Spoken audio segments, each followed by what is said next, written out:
What's up everyone, how are you all? Today we are back with another ballsing Naruto story. What if Naruto lost everyone he loved and unleashed the true power of monster?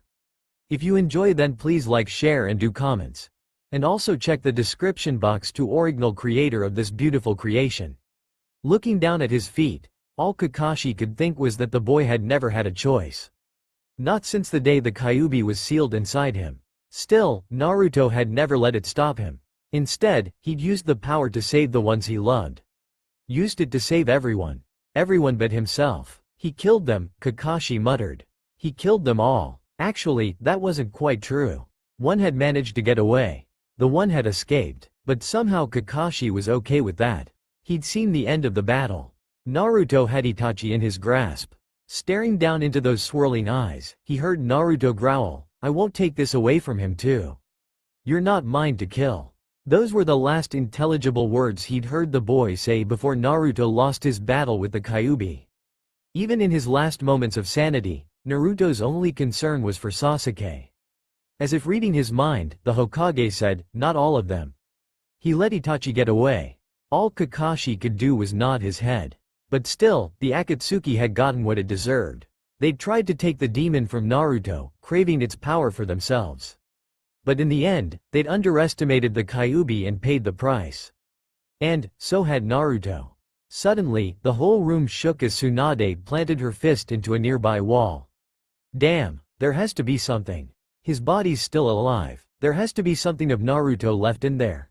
If there wasn't, we'd all be fighting the Nine Tails by now.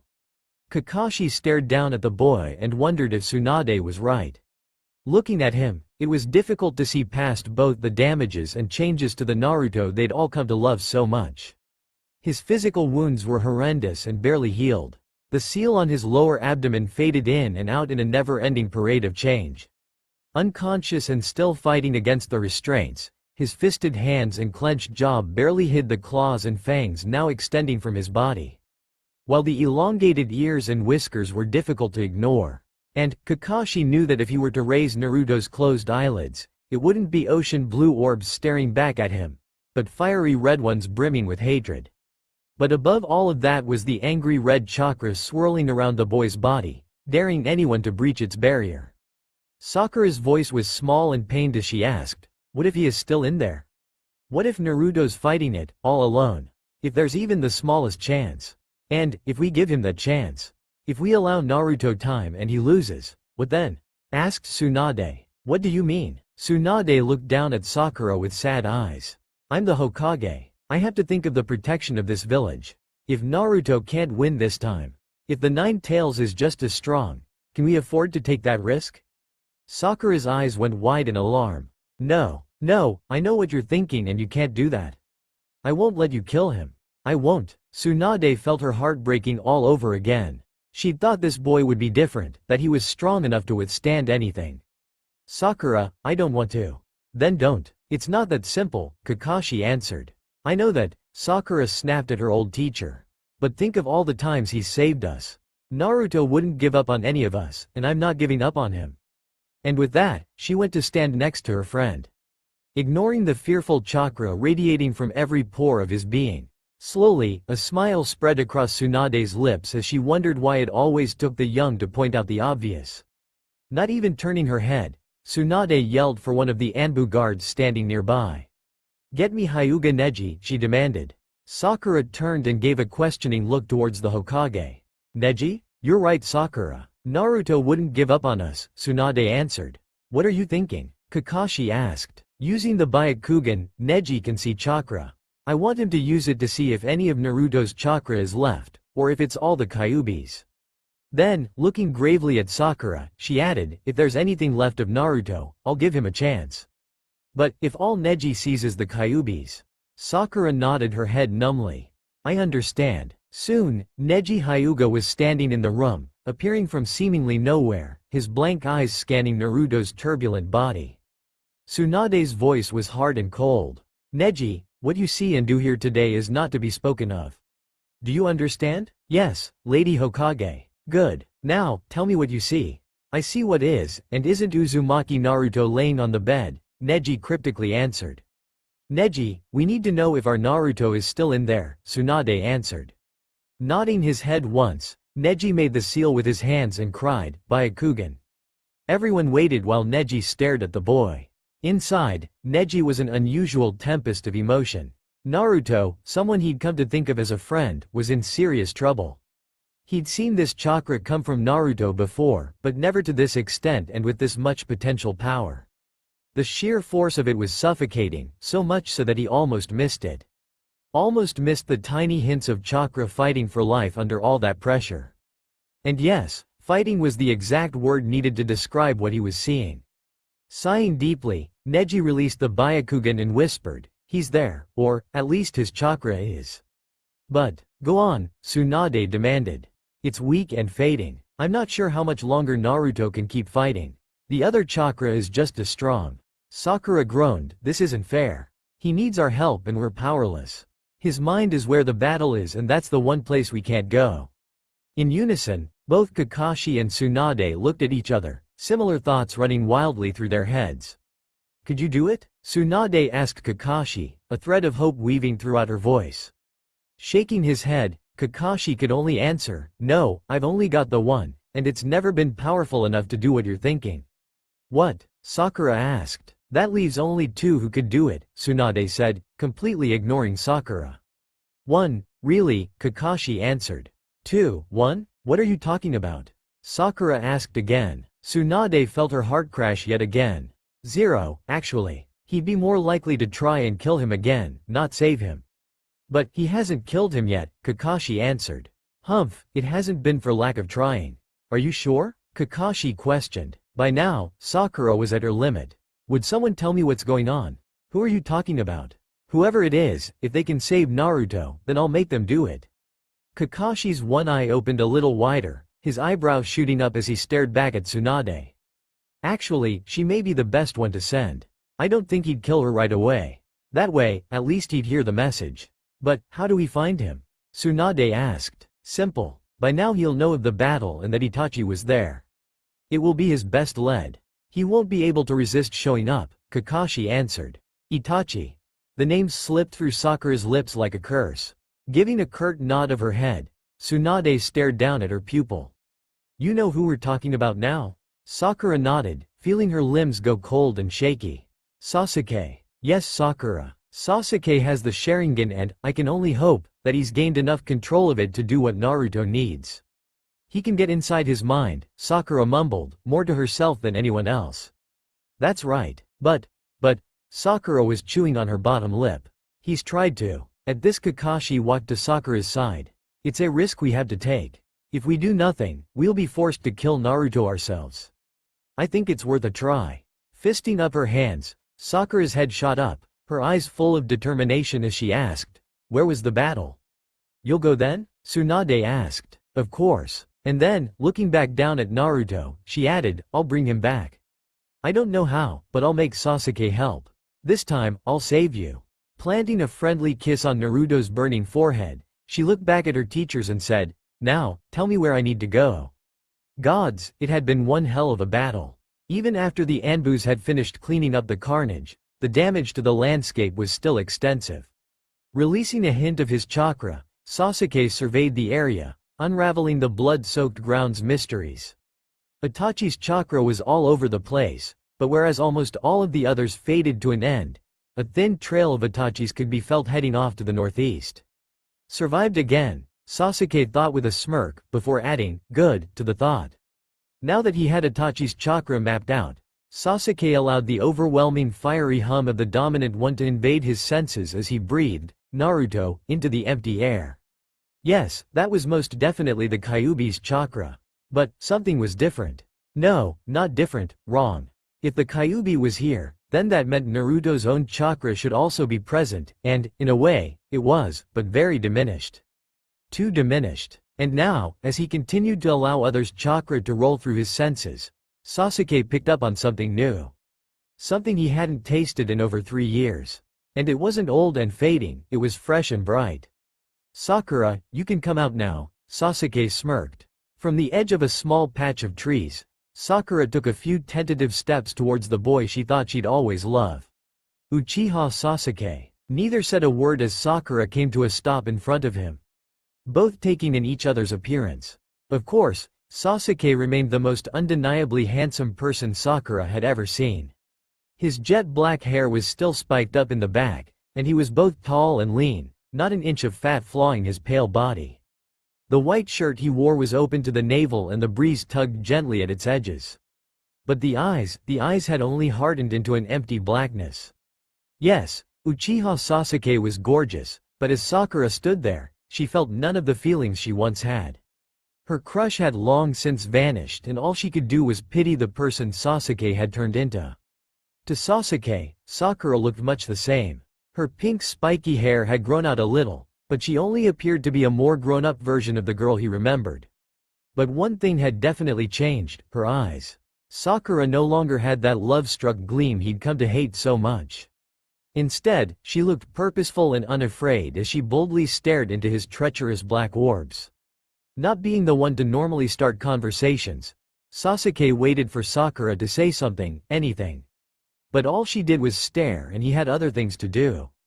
It had already been a day since the battle and Itachi's trail was only getting colder by the minute. "What do you want?" Sasuke finally asked. "You have to come back to the village," Sakura flatly stated. Now, that was a surprise. No one had asked him to do that, not since becoming a rogue ninja. Well, no one except Naruto. "And why would I do that?" he asked. Sakura shivered at the coldness in his voice, but there was no way she was going home empty-handed. She would absolutely not let Naruto die. "Naruto needs you," she blurted out. Instantly, Sasuke felt his heart speed up. He could feel the fear creeping into him, but instead said, "Trust me Sakura, Naruto doesn't need anything from me. Naruto needs to stay as far away from me as possible." Crossing her arms over her chest, Sakura made a grunting sound. "Normally, I'd agree with you. We've been telling him that for years." Anger began washing away the fear inside Sasuke's chest. "Good, then if we're agreed. I said, normally, I'd agree with you. But this isn't a normal situation." In front of her, Sasuke only stared, that hated blank look on his face. She was failing. "Sasuke, please, you have to come back. Lady Hokage says you're the only one who can fix him." Sasuke smirked as he began turning away. "Fix him? Why would I want to do that? If he's wounded then he'll be all the easier for me to kill the next time we meet."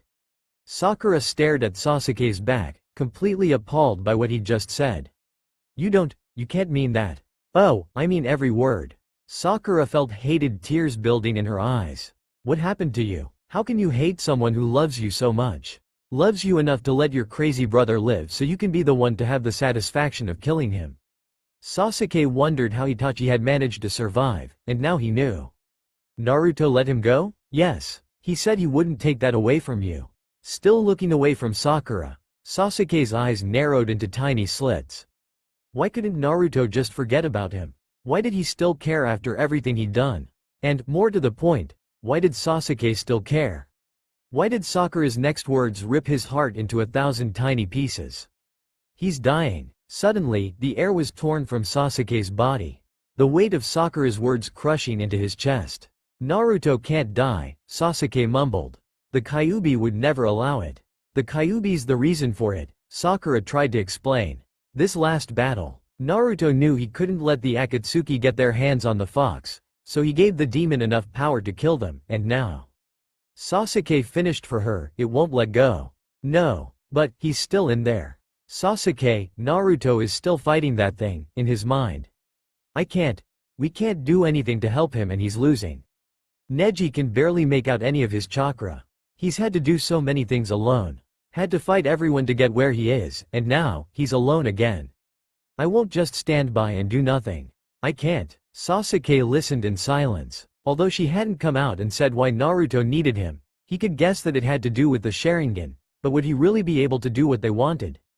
Slowly, Sasuke began shaking his head, a movement Sakura misinterpreted. "Is that it?" she angrily shouted. "You're just going to let Lady Tsunade kill him?" Sasuke whirled, grabbing a shocked and frightened Sakura in his hands.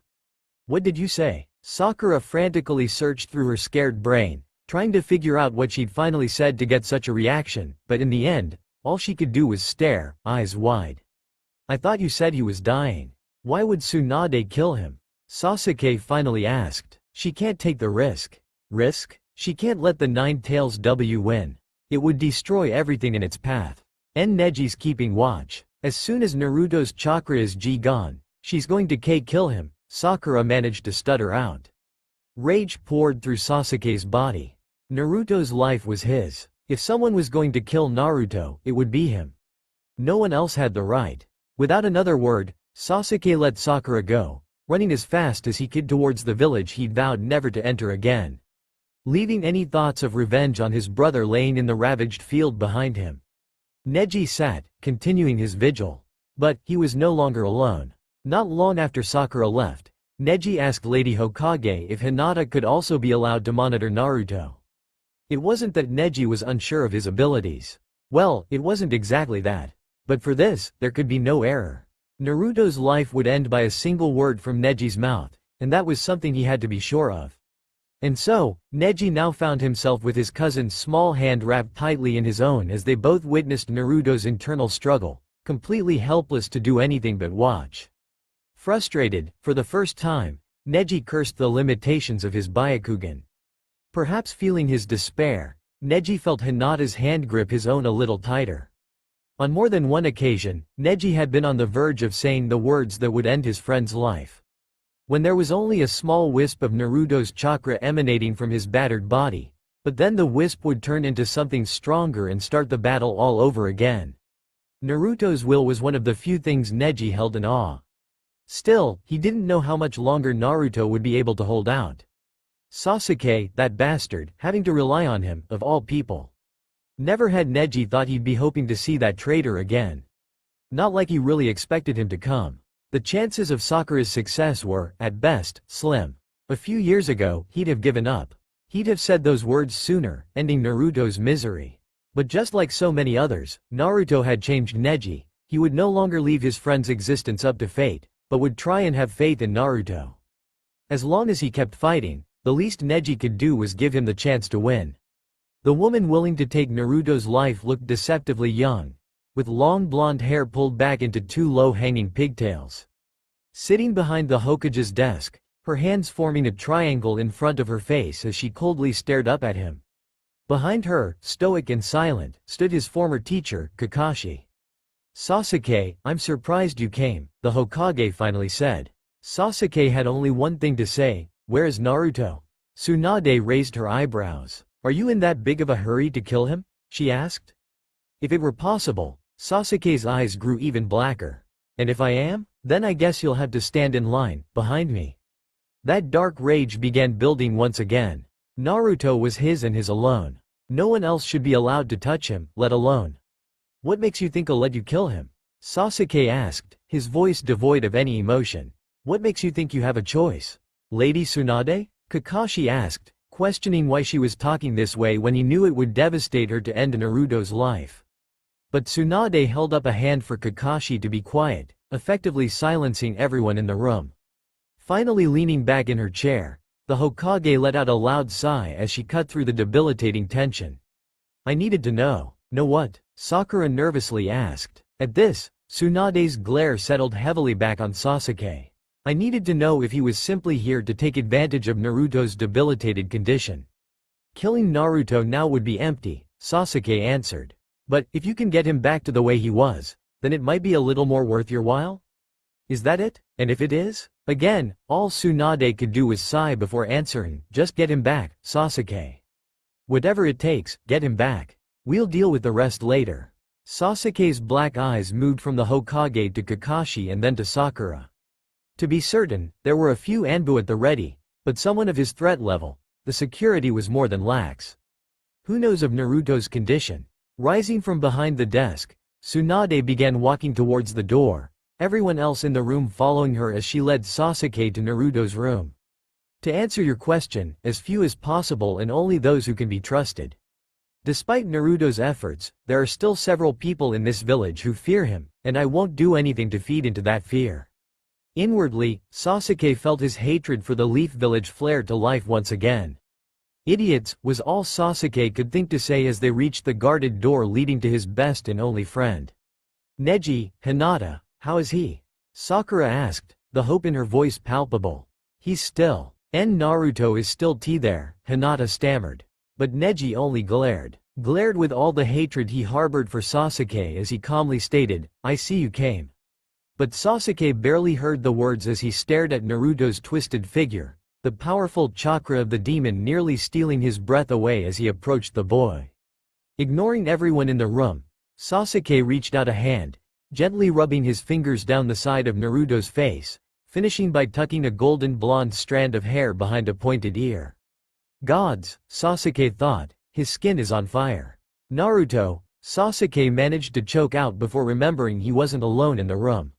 How long has he been like this? Sasuke asked while staring down at the ever-shifting seal tattooed across Naruto's abdomen. Since the battle, answered Kakashi. 3 days. 3 days of battling that thing on your own. Sasuke closed his eyes, knowing what it was to be alone. Can you do it? But not even the Hokage got an answer, at least, not a spoken one. Instead, everyone in the room watched as Sasuke climbed up onto the bed, straddling Naruto's body, ignoring the searing heat and chakra constantly bombarding his senses.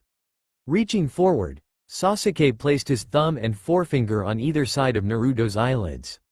And then, he paused, looking up at Kakashi, he said, no matter what happens, no one is to interfere. And before Kakashi could say a word in answer, Sasuke opened both his and Naruto's eyes. His own spinning black flashes through a bloody haze, staring down into crimson irises bleeding towards a thin black pupil. Neji, Hinata, keep up the Byakugan, ordered the Hokage. Then, turning to Kakashi, she added, at the slightest hint that he's failed. Kakashi only nodded. As long as it was possible, he'd do what Sasuke had asked. But there would come a point where the choice would no longer be his alone to make. Sasanaru Sasanaru Sasanaru Sasanaru Sasanaru Sasanaru Sasanaru Sasanaru Sasanaru Sasanaru. Sasuke had no idea what to expect. He'd gone into opponents' minds before using the Sharingan, planting seeds of despair and destruction. Laying waste to their bodies through their minds. But never had he done anything like this. At first, he wasn't even sure he was where he wanted to be. Looking around, he found himself in a poorly lit, expansive room. Or, at least he thought it was a room. The floor was made of wooden slats, but they were worn and cracked, and as he walked, there were several places where the floor simply disappeared, as if something heavy had crashed through it. Looking up, the ceiling was covered in thousands of pinpoint lights, bearing an uncanny resemblance to the night sky. But beyond that, on the distant horizon, there was a red haze. No, more like a glow. Something in the distance was on fire, but he had no idea how far away it was. I guess that's where I need to go, Sasuke said, but he'd no more than taken a single step when he was tackled from behind, sending him sprawling to the floor below. Every instinct in his body told him to fight, but then he heard it. A sound his soul had been both missing and craving for over 3 years. He'd know that giggling laughter anywhere. Naruto? Sasuke rolled over to find a very childlike Naruto sitting on his abdomen, a big, goofy grin plastered across his face. Ha, I got you. Big, tough, Sasuke. I told you I was better. Gods, it was Naruto as a child. Small, obnoxious, hyperactive, Naruto. If he could have stopped time, that's exactly what Sasuke would have done. Simply to stare into that happy, naive face for the rest of eternity. Damn, but he'd missed him. What do you have to look so happy about, jerk? Naruto pouted while staring down into Sasuke's spinning eyes. Happy? Sasuke thought. But, yeah, he was happy. Sitting up, Sasuke grabbed Naruto by the waist, immediately sending the boy into fits as he swung his arms wildly. Hey, what do you think you're doing? Put me down. Instantly, the scowl was back on Sasuke's face as he flatly stated, I'd forgotten how annoying you can be. Who are you calling annoying? At least I'm not a bastard like you. Sasuke swallowed back the sting of those words. To be sure, it wasn't the first time Naruto had called him that, but by now, he was pretty sure he deserved it. That, and much worse. Staring into those bright blue eyes, Sasuke felt yet another pang of bitter loss. And then, just as if nothing had happened, the childlike Naruto grinned again, poking Sasuke in the chest as he said, You've gotten big. That's what happens when you grow up, he answered, but that only seemed to confuse the young Naruto. Grow up? Do you mean like the older ones? Sasuke stared at the boy, finally getting around to wondering why it was this younger version of Naruto that he was seeing. Naruto, who do you mean by the older ones? Naruto's bright eyes went sad and he began fidgeting with his fingers. They're not around anymore. Who's not around? The older boys. They used to come and play with me, and bring me ramen, but I haven't seen them in a long while. Grabbing the young Naruto by the shoulders, Sasuke asked, "This is very important. Do you know where the older boys are?" Naruto shook his head. "They wouldn't let me go with them. They said it was too dangerous, that I had to stay here, but..." Sasuke placed a gentle hand on Naruto's quivering cheek, running it up to glide through his spiky golden strands, saying in the gentlest voice he had, "It's okay." But Naruto only shook his head harder and wailed, "No. It's not okay. Nothing is okay. They left me here, all alone, except for him." Sasuke sat at full attention, lifting Naruto up so that they were now both sitting on their knees. "What do you mean? All of them left? I think they went to one of the places I'm not allowed to go to." "All of them except for the one in the forbidden room." At this, Naruto rubbed a hand across his face, wiping away a tear he'd never admit he'd shed. "I know he's there. I can still hear him screaming and crying." Sasuke sat in silence. It was clear that this version of Naruto was being protected by someone, or multiple someones. But how did that help him now? If he was being protected, then chances were that the real battle was going on somewhere else in Naruto's mind, as far away from this child as possible. He needed to find the fox demon, and chances were that it was in one of the two places this young Naruto had been forbidden to go. "Naruto, can you take me to the forbidden places?" Naruto's face scrunched up into something thoughtful and then mischievous. "Promise you won't tell? Promise. And you'll stay with me?" Naruto asked, a little more fear in the question this time. "Climb on my back," Sasuke said, while turning his back to the child. Soon, he was standing with Naruto's arms firmly around his neck, his legs wrapped around Sasuke's torso as they headed off in the direction of the orange glow. "Watch out for the holes," young Naruto warned. "Have there always been this many?" Sasuke felt Naruto's head shake behind him. "No, there also used to be a lot of rooms, but now they're gone too." "Even your room?" At this, the young Naruto seemed to think. "Well, it was there a little bit ago, but I'm not sure now. There is one room left though." "Is it one of the forbidden ones?" "Yeah, but you know, that room's not just forbidden for me, but everyone else too. The only one who ever goes in is the blue halo." Sasuke stopped moving, turning his head ever so slightly as he asked, "The blue halo?" "Well, I don't really know his name. That's just what I call him because of all that fuzzy blue light surrounding him." "Does he go into the forbidden room a lot?" Naruto nodded. "He's there almost all the time anymore." "Anymore?" Naruto's small hand landed with a thunk against Sasuke's back. "How should I know?" Sasuke only grunted, as much from frustration as the blow itself. It seemed like they'd been walking for a long time, and yet the glow in the distance seemed just as far away now as before. "Naruto, I need to get to the forbidden areas faster than this. Do you know any shortcuts?" "No, not really. I mean, things here have changed a lot and I'm not really sure anymore. But I know we're getting close to the chained room." Sasuke looked around, still seeing nothing but blackness and broken floor. "How do you know that? Can't you feel it?" "Feel what?" The sadness in Naruto's voice was overwhelming. "The pain. Can't you feel the pain?" Sasuke was at a loss. The only thing he could feel was a sense of urgency. But then, as if rising up from the floor, a small square room came into view. As they neared, Sasuke felt Naruto's whole body tense as he tried to hide behind him even more. Soon, Sasuke found himself standing beyond a locked door. But it wasn't just the door that was locked. Crisscrossing their way around the entire structure were chains of different sizes and weights, all there to keep something from escaping. And yet, Sasuke could see a beautiful azure light filtering through tiny gaps in the structure. From inside, a sudden and loud wail echoed through the darkness. It was a sound of ultimate suffering. It was the same sound his heart had made all those years ago when he'd come home to find his entire clan butchered. "Can you feel it now?" the young Naruto asked. Sasuke nodded his head, feeling his breath catch in his throat. And then he heard it. Someone was speaking his name, over and over again with such angst. The blue light shone all the brighter and a softer, muffled voice could be heard. The second voice was soothing, comforting even. And soon the room emitted not words, but sobs of unimaginable grief. Slowly, Sasuke bent down, allowing Naruto to slip from his back. "Stay here," he commanded as he began walking towards the door. Reaching out his hand, he barely touched the doorknob when a searing pain shot its way through his hand and body. Pulling back, Sasuke looked down at his charred fingertips. Maybe this is the place, he thought. After all, it was being fiercely protected. Determined to get inside, Sasuke began pulling his chakra together, forming a jutsu to get him beyond the door. "This place is not for you." Whirling around, Sasuke braced himself, ready for a fight, but what he saw. "This is not where you are needed, Uchiha Sasuke." Gods, but he was beautiful. Naruto stood before Sasuke, his body a smoky haze with clear blue eyes, the color extending both around and through him in a brilliant light. The figure wasn't tense, but serene.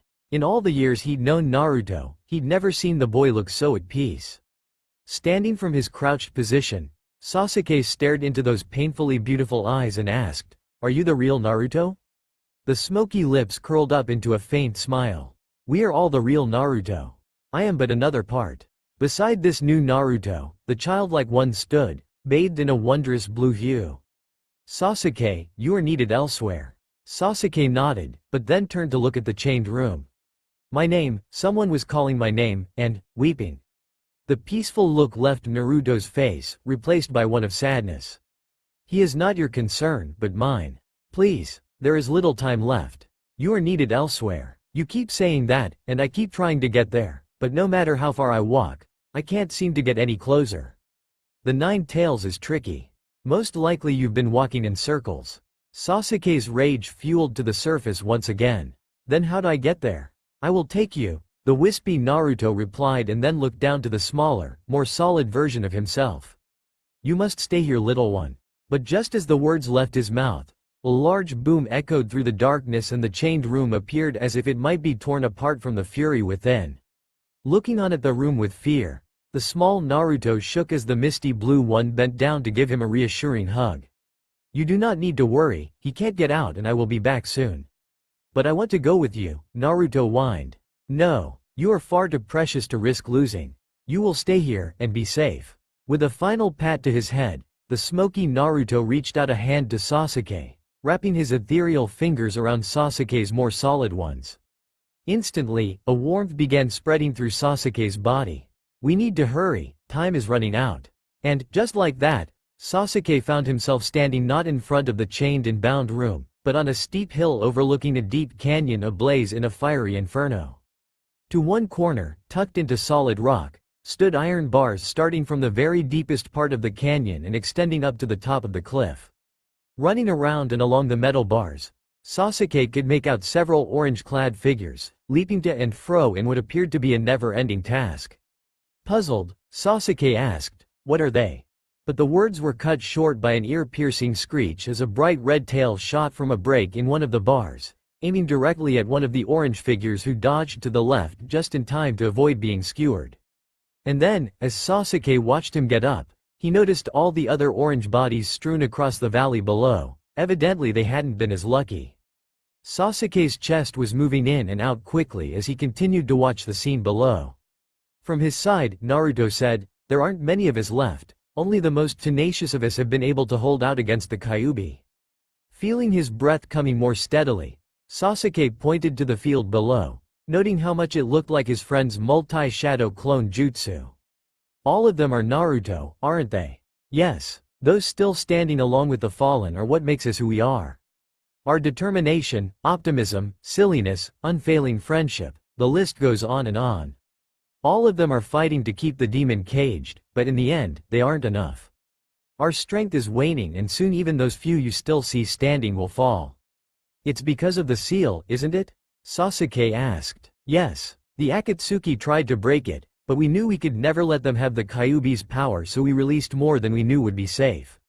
We were prepared to take the consequences. Our physical wounds were substantial and we thought we were dying and in so doing would take the Kyuubi with us, but we were wrong.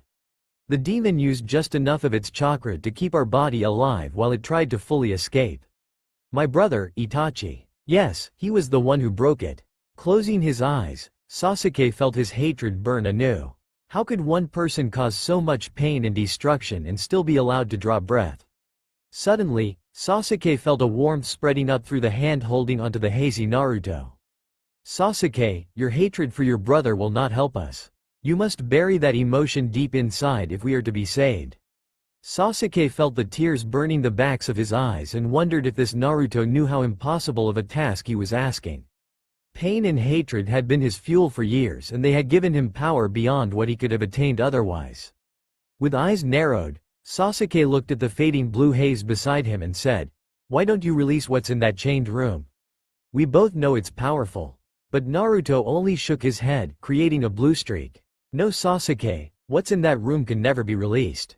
To win this war and lose that one would be no better. It is true that its release may be enough to cage the Kyuubi, but we would still die, only that death would be slower and far more painful. And it is for that reason that I must leave you now. The longer I am away, the stronger the one in that room becomes. If I delay much longer, he might escape and that cannot be allowed." Shaking his head, Sasuke watched as another tail shot from the cage below, this time hitting its mark directly. "I still don't know what I'm supposed to do. Before you came here, you saw the seal." Sasuke nodded. "Yeah, but I couldn't make it out. It keeps shifting and changing. As one iron bar fades, they try and fix it, but they cannot repair them all at one time. That is why different parts of the seal are coming and going. But to contain the Kyuubi completely, the seal must be reformed from the outside to coincide with what needs repaired at that exact moment on the inside. But that's impossible." "I know. So what are you saying? That it's hopeless? You know us better than that, Sasuke. Nothing is ever hopeless for us." Sasuke grunted. "So what am I supposed to do?" "You must fix the failing parts of the seal from the outside. Together, we can remake the seal. You've lost your minds." "No. It's simply a matter of timing. While your mind is with us, you can fix the failures at the exact moment to coincide with what we can do. But first, you must save us all." "What?" "You can see all of the fallen outside the cage, but what you do not see are all of us that the demon has managed to drag into the cage with it. If the seal is remade with part of us still inside, then those parts of us will be lost forever. We will cease to be the Naruto you know." Sasuke looked down, and, although he was far away, he was fairly certain the myriad of Naruto versions littering the ground weren't moving. In fact, he was having serious doubts as to if they were even still alive and said as much. "As long as they are on the outside of the prison, I can revive them. But you can't go inside. Is that it?" "No. If the demon were to capture me." At this, the smoky Naruto hung his head, unable to finish, his body fading even as Sasuke stared on. "What part of Naruto are you?" A distant smile curved across Naruto's face as he answered, "I am his heart. His soul. I am his deepest wish and his most heartbreaking of regrets. I am the one who connects us all." His soul? Vaguely Sasuke wondered what his soul looked like and somehow doubted it was anywhere close to the beautiful warmth of his best friends. "Sasuke, there is no more time. He grows stronger the longer I am away. Save us and remake the seal." By now, the warmth of Naruto's soul was almost gone and only a dim mist could be seen where he once stood. And as Sasuke got ready to join the fight, he asked one final question. "Tell me, what is in the chained room?" From what sounded like a great distance away, Naruto's soul replied, "Why do you ask questions you already know the answers to?" And then, it was gone. Sasanaru Sasanaru Sasanaru Sasanaru Sasanaru Sasanaru Sasanaru Sasanaru Sasanaru Sasanaru. Gods, but the Kyuubi was enormous. In another lifetime, Sasuke might have found the demon terrifying as well, but he could not allow such feelings. If he did, there would be nothing he could do. Besides, if Naruto could fight this thing, so could he. "Sasuke?" asked a breathless voice. Turning, Sasuke came face to face with Naruto's blinding blue eyes. "Damn, it is you," he said before tackling the taller boy. How could this Naruto still have enough strength to crush the wind out of him? This must be Naruto's strength, Sasuke thought while struggling to breath. "Naruto." Sasuke managed to sputter out. Dropping him, a very muscular Naruto stepped back, a slight blush coloring his cheeks. Although, his face could have simply been flushed from the battle. "Sorry. It's just been so long," he said while putting his hands behind his head. "I know Naruto," Sasuke answered, "but we don't have time for this." This Naruto's brow furrowed as he nodded his head. We keep trying to repair the cage bars, but the fox is breaking them faster than we can do it. And now, there just aren't enough of us left. I know. I also know you're tired, but do you think you guys can keep this up long enough for me to get the others out? Behind him, another version of Naruto stepped up, a wide grin spread across his tan face.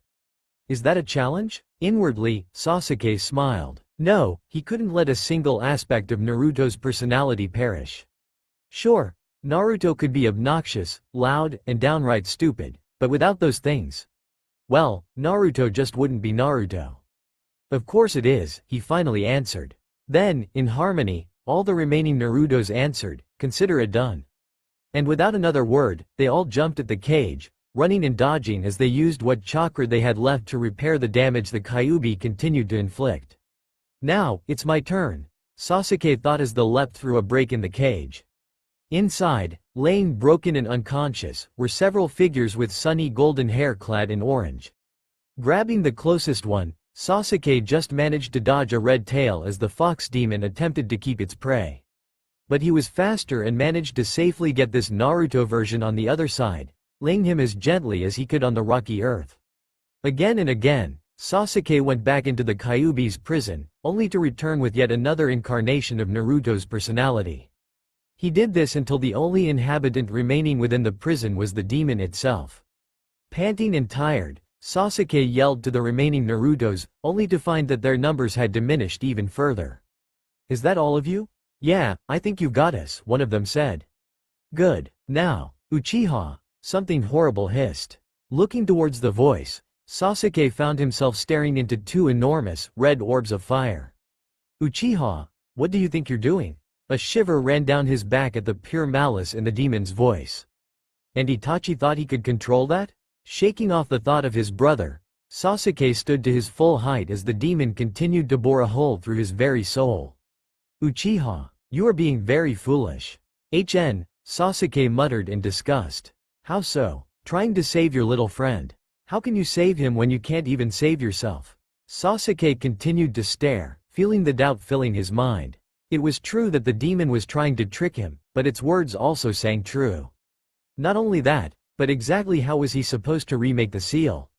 Only the fourth Hokage knew the correct jutsu. With his eyes still spinning wildly, Sasuke looked at the demon, now barely contained behind the broken bars, and there it was, written into the very fabric of Naruto's mind. He could see it as clear as the demon in front of him. He didn't have to redo the whole thing, only parts of it, and now it was obvious what needed to be done. Naruto's, Sasuke said, and even after everything, it still sounded wrong to refer to his friend in the plural. Stay away from it. Sasuke couldn't risk one of them being trapped as he resealed the beast. Uchiha, you can never defeat me. I will always be here, the demon hissed in frustration. Trying to ignore the fox, Sasuke's Sharingan took in the continuing damage to the prison. Naruto's soul was right, this was a matter of perfect timing. Pulling on his chakra, Sasuke started to make the hand seals. Uchiha, eventually, I will be free. I will take special delight in killing you. I will make you suffer. As if you know what suffering is, Sasuke said as he made the final hand seal. He's fading, Neji said as he stood abruptly. Beside him, Hinata could only gasp while trying to hold in the whimper threatening to escape. He's not going to make it. Tsunade's eyes closed as she stepped forward, only to feel a hand fall on her shoulder. I'll do it, Kakashi said as he pulled a kunai and began walking towards Naruto's head. No, there's still time. Sakura wailed while running towards her old teacher before Tsunade's strong arms wrapped around the girl, firmly holding her in place as she began sobbing. Neji, how long do we have?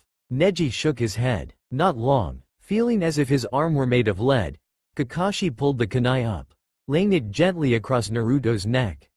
Looking up, he could see the strain on Sasuke's face, the beads of sweat oozing from every pore in his body, his breathing sharp and ragged. Kakashi, Neji yelled, wait, and then, it happened.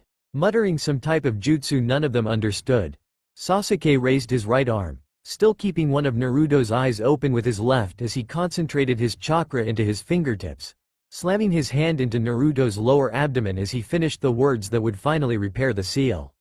Sasuke, Sakura yelled as he collapsed onto Naruto's chest in utter exhaustion. Neji, Hinata, what's going on? Tsunade demanded, but she needn't have asked. The red chakra was already receding and Naruto's features were almost back to normal, leaving behind a physically battered boy in its place. Neji, it's still weak, but Naruto's chakra is back in control. The Kyuubi's is only a faint afterthought, Neji answered. Loosening her grip on Sakura, Tsunade allowed the girl to run to her friend, pushing Kakashi and his kunai back with all her might as she swung her arms around Naruto's neck and head. Sasuke? Kakashi asked as he walked forward, hands out to help the boy. But Sasuke was already working on sitting up and was now staring down at the tattooed seal, made whole once again. You remade the seal, didn't you? Tsunade asked. Sasuke only nodded his head as he said, I think Naruto should be all right now.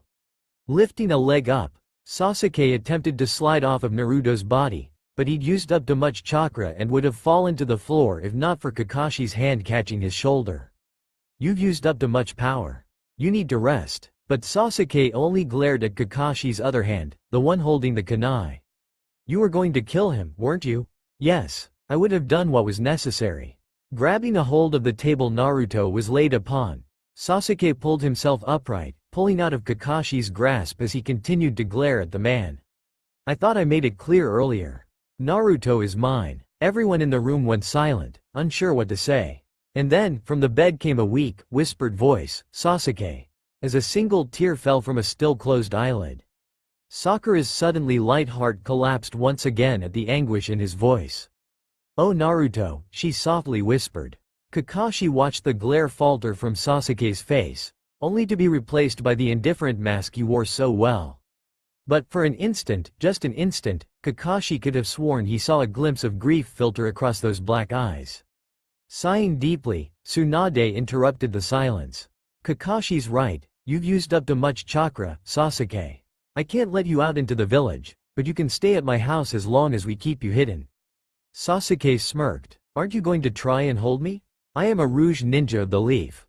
Tsunade's eyes narrowed dangerously. Don't push your luck, kid. Right now, I owe you a favor and this is how I'm repaying it. Inside, Sasuke's mind was in a turmoil. On the one hand, he knew he should leave. But on the other, was Naruto really okay? Before he left, he had to be sure. Nodding once, he asked, where do you want me to go?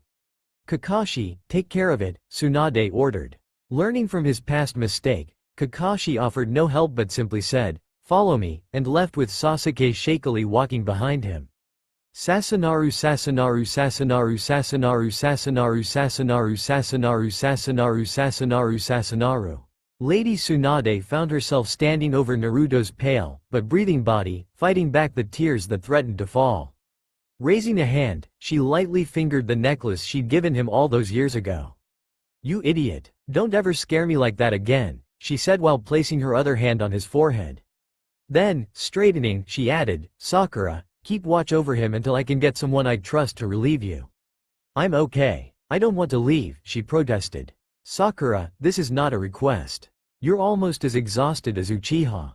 Naruto will need you when he wakes up. Do this so you can be there for him later. Sakura's shoulders slumped as the fatigue finally hit her. Yes, Lady Hokage. Neji, Hinata, the two of you should get some rest as well. If it's all right, I think we'll stay for a few minutes longer. Just to make sure, Neji answered while his cousin nodded her head in agreement. Very well, but don't stay too long, Tsunade said as she left the room, leaving only Sakura and the two Hyugas. Sitting back down with his cousin, Neji leaned over to whisper in Hinata's ear. Did you see it? He felt, more than saw her cheeks redden as she answered a very timid, why yes. Sitting back up, Neji knew what he needed to do. I must speak with Sasuke, he quietly said to no one but himself. Sasuke was sitting in a small room with a single bed and chair. It didn't seem like the kind of room the Hokage's house would have, but he doubted he'd been placed in the most luxurious one available. After all, his status was tantamount to a criminal. He was lucky he wasn't in a holding cell being questioned by Anbu operatives right now. At first, he'd been so exhausted he'd fallen into a deep sleep, but that had only lasted a few hours and now he found himself sitting by the window, staring out onto a moonlit village which was once his home. But now, it felt as foreign to him as happiness. He sat there thinking over what he'd seen in Naruto's mind, marveling at the strength Naruto must contain to have stayed sane all these years with that demon locked inside him. And yet, that wasn't what was keeping him awake now. No, thoughts of the Kyuubi weren't what was keeping Sasuke awake, but rather what Naruto kept locked away in that prison of a room. Naruto's soul had told Sasuke that he knew what was in there, and he was right. Sasuke did know what his friend kept locked away. He knew it the minute he saw the room and felt the presence within. Pain was in that room. And not just any pain, but the pain Sasuke had caused. The utter grief and despair Naruto felt over what Sasuke had done. That was how he could still care about Sasuke. How he could go on with life and not let those feelings consume him. Burying his head in his arms, Sasuke breathed Naruto's name into the cold night air as Neji walked into the room. Not even bothering to lift his head, Sasuke muttered, "What do you want, Hyuga?" Neji smirked a very Sasuke-like smirk. So, is this what the great Uchiha Sasuke is really like? Now Sasuke did look up, glaring coal-black eyes into Neji's utterly white ones. "Get out." But instead of leaving, Neji walked to the single chair in the room and sat down, quietly folding his arms across his chest. "We need to talk. I don't see why." "Okay, I'll talk, you listen." "Whatever," Sasuke mumbled. "I hate you, Uchiha Sasuke." "Good, if that's all. I hate that trying to rescue you 3 years ago almost got us all killed." "Did you know that?" Silence. Choji, Kiba, Shikamaru, Lee, Naruto, and me. More silence. "But more than anything, I hate you because of what you did to Naruto." "No, what you continued to do to him. His best friend, the one he cared for more than anyone. Leaving him wasn't even enough for you. No, you tried to kill him. But even with all of this, Naruto remained your friend. All these years, he searched for you, tried to become as strong as he could so that one day he could save you, bring you home. At first, Sakura supported him and defended you as well. But as time went on and you tried once again to kill her friend, even she abandoned you. And yet, for some reason, Naruto remains loyal. It is perplexing. And you care about this, why?"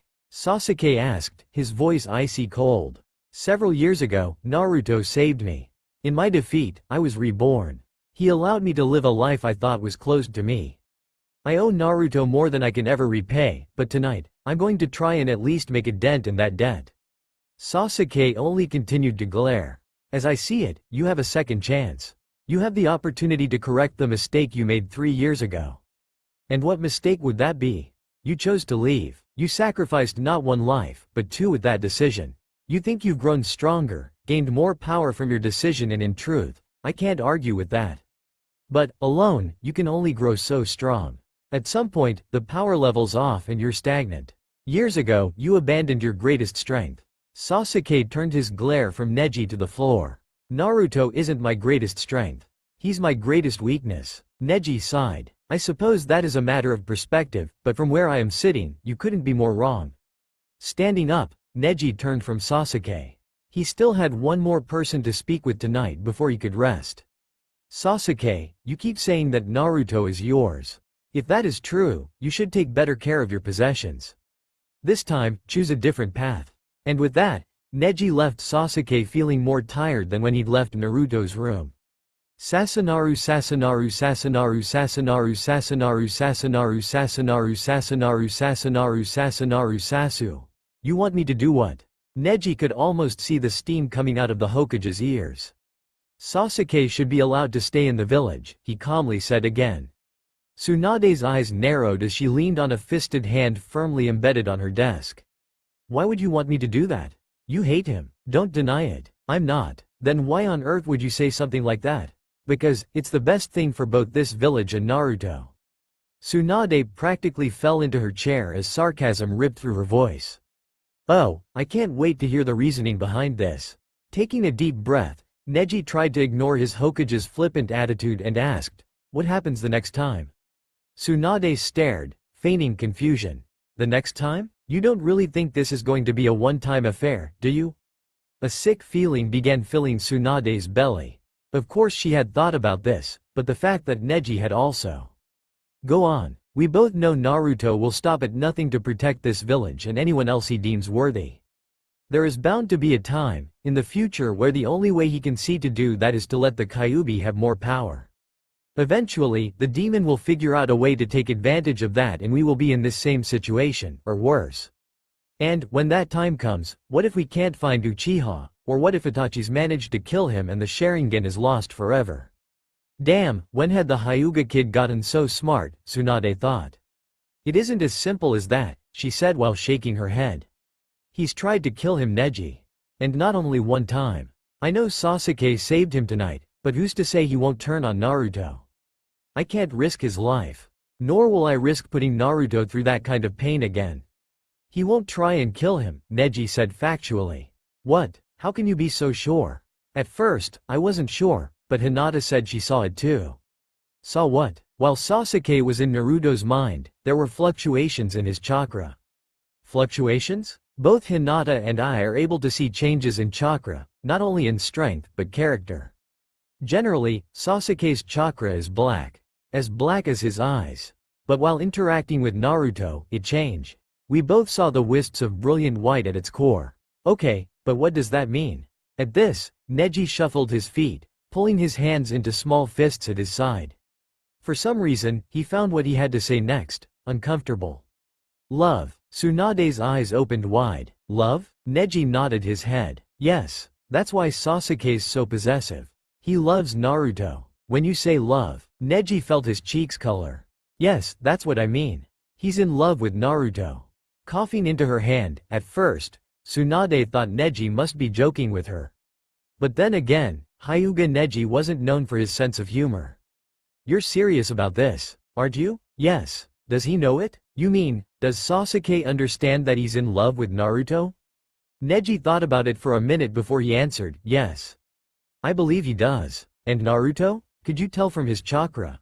Neji shook his head. There was too much turbulence and Naruto was struggling so hard to survive. I think we all know that he loves Sasuke, but I can't say if he is in love with Sasuke. Tsunade leaned back in her chair. Once it had been laid out for her, she realized she'd always had her suspicions, but to hear it said with such surety. And, you're positive about this? Absolutely. Still, Neji, Sasuke is a rogue ninja of the leaf. I can't just let him stay here without punishment. Who says he's a rogue ninja? Tsunade nearly choked on her breath. What the hell are you talking about? I say it. Everyone says it. He left. And not only did he leave, but we almost lost some of our finest ninja trying to retrieve him. Hell, you almost died. And then, to top it off, he went to train with Orochimaru. You can't get much more rogue than that. And where is Orochimaru now? Dead. And who killed him? Tsunade started to open her mouth and shut it almost as quickly. She was so tired. All she wanted was to curl up with a bottle of sake, but here was Neji, making her think. Sasuke killed him. Exactly. Who's to say that he wasn't on a mission, deep undercover to kill one of the Leaf Village's most hated enemies? Again, I ask, who says he's a rogue ninja? Choji, Shikaramu, Kiba, Lee, Sakura, Kakashi. They all know it would be a lie. Perhaps, but they would keep it. Tsunade grunted. I'd like to think I have that much power, but that kind of grudge is a hard thing to keep quiet about for long. They'll keep it, for Naruto's sake.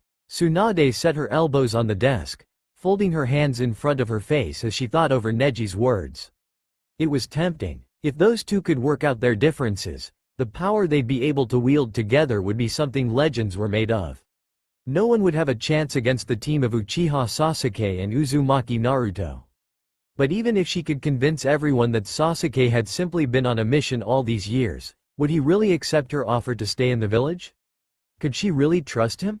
Shaking her head, Tsunade asked just that. How could I ever trust him? Suddenly, a poof of smoke choked through the room and Kakashi stood beside Neji. Looking on with disgust, Tsunade asked, I assume you heard it all? Of course, he said, his one eye scrunching up with his hidden smile. And what? Idiot. I'm asking you what you think. Can you trust him? Kakashi asked. Yes. If Neji is right, you can trust him to protect Naruto and what Naruto loves. And what does Naruto love? Neji asked while both Tsunade and Kakashi answered in unison, the Leaf Village. Sasanaru Sasanaru Sasanaru Sasanaru Sasanaru Sasanaru Sasanaru Sasanaru Sasanaru Sasanaru Sasu. For the second time in less than a day, Sasuke found himself staring down at the Hokage, once again with Kakashi at her back. Not long after Neji left, an Anbu operative entered his room at her request. At the time, Sasuke wondered if the Hokage had gone back on her word, but now that he was here, something else seemed to be going on. Normally he was okay with silence, but he was still dead tired and wasn't sure how much longer he'd be able to stand on his own 2 feet. Finally, with a deep intake of breath, Tsunade spoke. I've been trying to figure out how to go about asking you this, but I still don't know. Since that appears to be the case, I'll just come right out with it. If I offer you clemency, will you consider staying? Despite being stunned, Sasuke managed to stare blankly at the woman before him as he simply said, why would I want to do that? Tsunade's eyes narrowed. At his full strength, Sasuke knew he could beat her. But at his current levels, I don't know, Sasuke, maybe you're tired of wandering. Maybe you'd like to come home. Che, I haven't had a home since Itachi slaughtered my family. Reluctantly, Tsunade felt her heart tug and was grateful Kakashi took the opportunity to answer for her.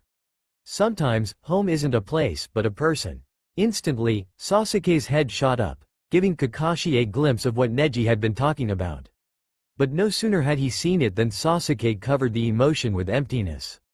It was true that Sasuke knew what he felt, but getting him to admit it was a different matter. Glancing down, Kakashi made eye contact with Tsunade. It was enough to let him know she'd seen it too. I'm not just making this offer for your sake, Sasuke. We are concerned about Naruto. And just like that, Sasuke's defenses shot up. Why? Is something wrong? Tsunade put her hands up. No, the Kyuubi is still sealed.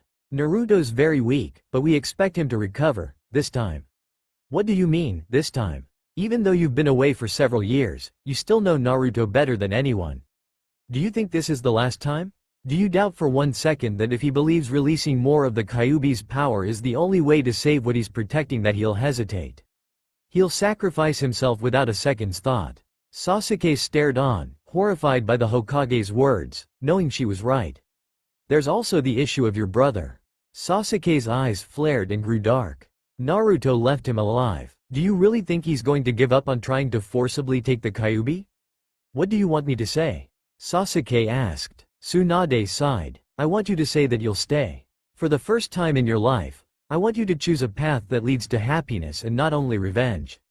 But my life is about revenge. Itachi must die and I must be the one to kill him. Okay, believe it or not, I do understand that. But is there no room for anything else? What happens when you succeed? What will you have then? Sasuke smirked. Satisfaction. And how long do you think that will last? How many will have to pay the price for your satisfaction? Will Naruto be just another casualty of the Uchiha War? Sasuke stared silently into the distance. It used to be that he had an answer to those questions. But it seemed the answers were beginning to fail him and the reasons he once had for his actions appeared distant and obsolete. Finally, shaking his head, Sasuke answered, I am an avenger. As long as Itachi is alive. What if I promise to help you with that? Itachi is mine. I'm not saying he isn't, just let me worry about the recon work. I give you my word that once we find him, he's all yours. For once, Sasuke stared through Tsunade, not at her. His mind conflicted as he answered, I cannot swear allegiance to the Leaf Village. I'm not asking you to, Tsunade answered.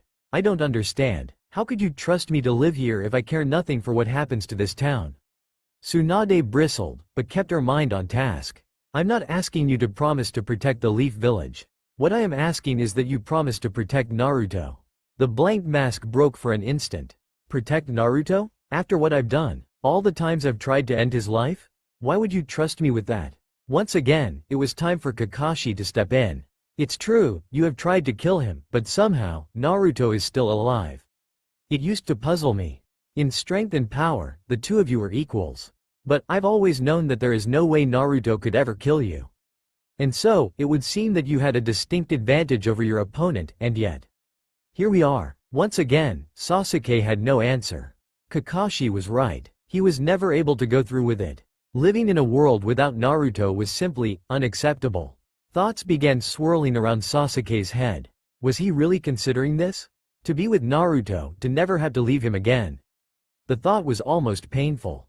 Pain. There it was. The answer he'd been looking for. I'll stay as long as Naruto wants me here. I stay for him and him alone. Once again, Kakashi's singular exposed eye crinkled upward with his smile. Lady Hokage, I assume you wish me to inform the others that you want to speak with them. Tsunade nodded her head, feeling the weight of the past few days settle deep within her bones. Yes, but Kakashi, it can wait until tomorrow afternoon. Of course, he said before vanishing in a puff of smoke, leaving Sasuke alone with the Hokage. Taking a seat in front of the desk, Sasuke asked, so what's the story going to be? Sasanaru Sasanaru Sasanaru Sasanaru Sasanaru Sasanaru Sasanaru Sasanaru Sasanaru Sasanaru Sasu.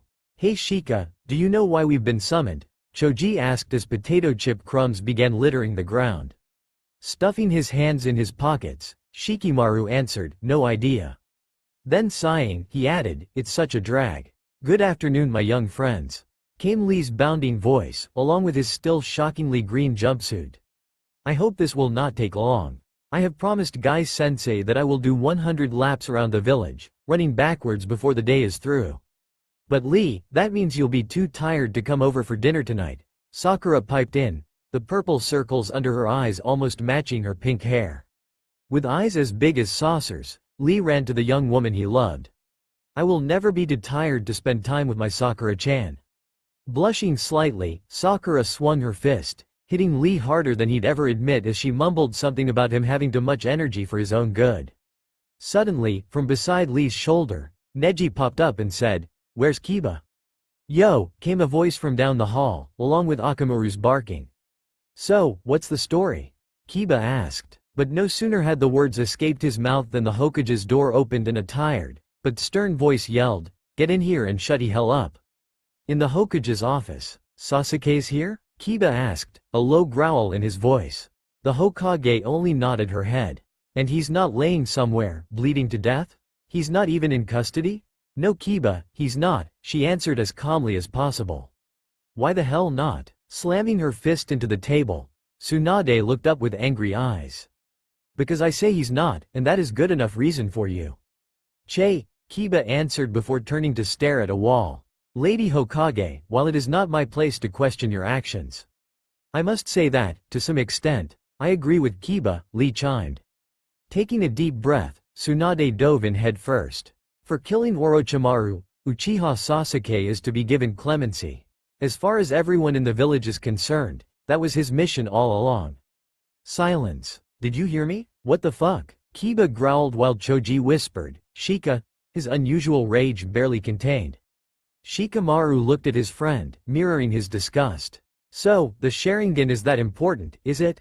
So important you're willing to overlook all that bastard's done these past few years. Then, with even more anger in his voice, he added, not to mention what he's done to Naruto. Barking in agreement, Akamaru came to stand next to a fuming Kiba. Closing her eyes, Tsunade rubbed a now familiar headache as she tried to explain. I don't care about the Sharingan anymore, at least not in the way you think. When the Uchiha brothers are gone, it will be the end of that particular Kekkei Genkai and I think the world might be better for it. At this, everyone in the room, including Neji, looked surprised. Actually, it's for Naruto's sake that I'm doing this, Tsunade continued. Kiba's already dropped jaw sunk even lower, while Choji continued to stare at Shikimaru, looking for some type of answer to all the questions spinning in his head. Shika, do you? Shikamaru's brain was going into overdrive, something he desperately tried to avoid whenever possible. But as he stood there, shutting all other noise out of his brain, he began trying to put the puzzle together. Unfortunately, he was missing some very vital pieces, and, seemingly from nowhere, he asked, Lady Hokage, where has Naruto been these past few days? Once again, silence hung in the room as Tsunade looked at the slacker genius standing before her. In truth, she trusted the people in this room. They were, after all, some of Naruto's best friends. But, in the end, the fewer people who know about what had happened, the better. I can't go into specifics, but he's been ill. Ill? Lee said, sincere concern in his voice. Tsunade only nodded her head. It's going to be a while before he's up to full strength. Nah, Kiba interjected. Naruto heals fast. He'll be up and as obnoxious as ever before you know it. But Tsunade only shook her head. Not this time Kiba. By now, Lee was nearly beside himself with worry, and all Sakura could do was take his hand in her own, squeezing it tightly as she gave him a tired smile.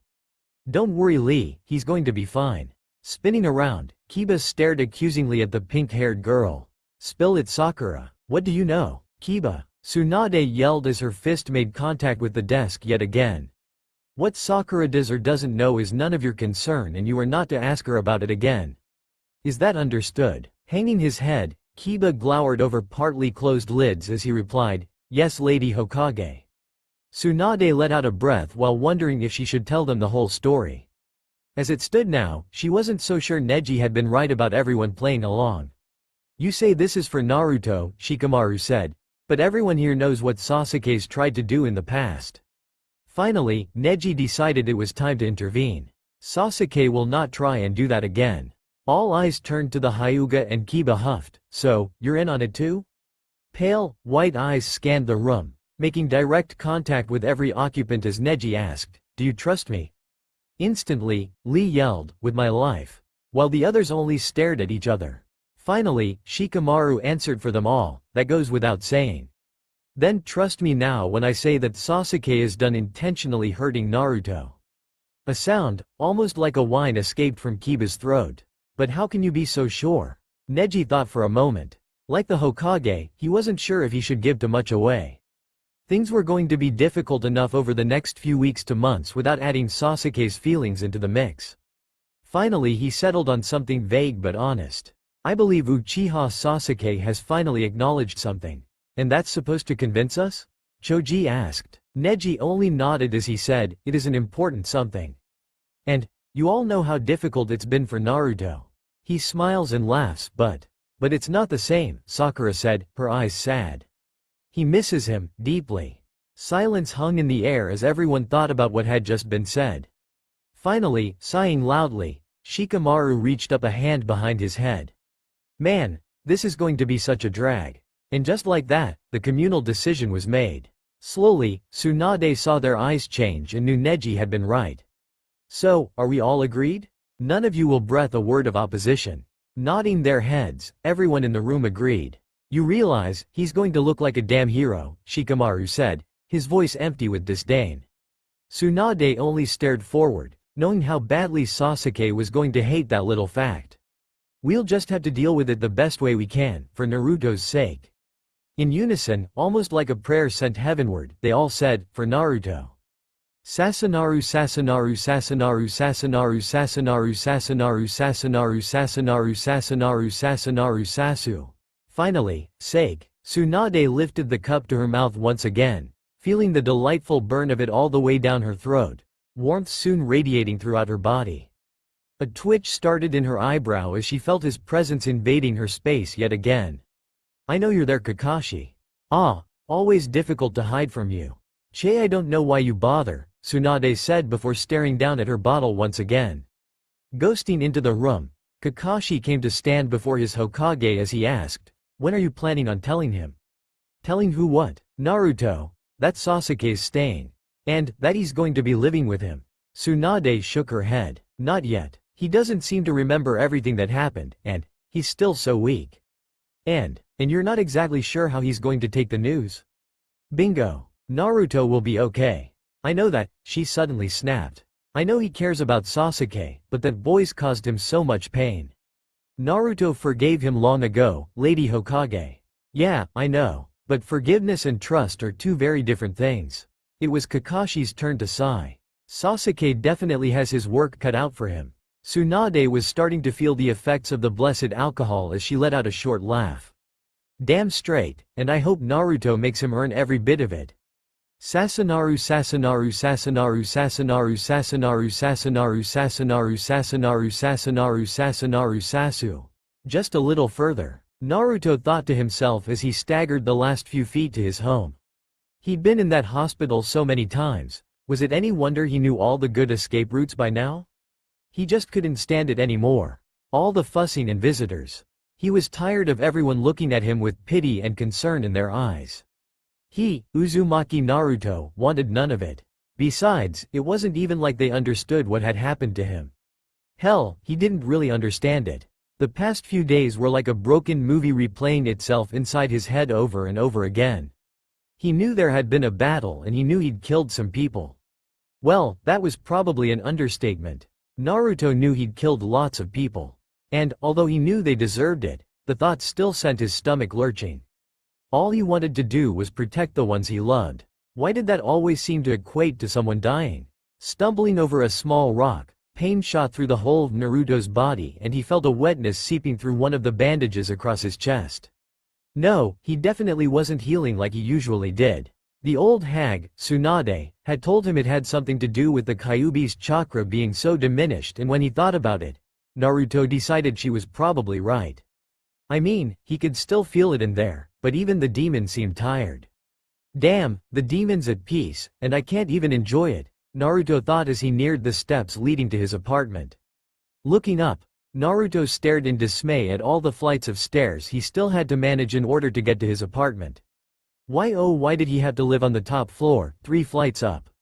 Suddenly, another flash of the movie flitted across his brain, and despite all the blood and pain from the battle, this one was the one he dreaded replaying. Gods, he didn't even know if what he was seeing was real. I mean, how could it be? Sasuke wasn't anywhere near the Leaf Village. So why was Naruto getting such clear images of him now? Growling and shaking his head to clear the disturbing thoughts, Naruto started climbing, his breath coming in quick, shallow pants as he reached the first landing. But by then, his eyesight was getting blurry and, no, that wasn't right. That can't be right, Naruto thought as he grasped the railing, looking up the next flight of stairs to see a pale-skinned figure with spiky raven hair. His arms crossed over his chest as black as night eyes stared accusingly down at him. Sasuke? Naruto somehow managed to stutter as he moved backwards, clinging to the railing for support.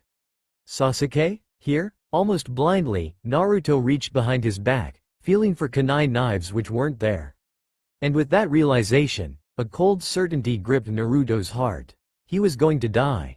In his current condition, there was just no way he could hope to win against Sasuke now. At that thought, anger flooded through Naruto's body, knowing that bastard was going to win. But the defiant tone Naruto tried to shove into his voice failed, and instead of sounding menacing, all that came across was a great weariness. What do you want, Teme? Sasuke continued coolly staring down, wondering how much longer Naruto was going to be able to remain on his feet.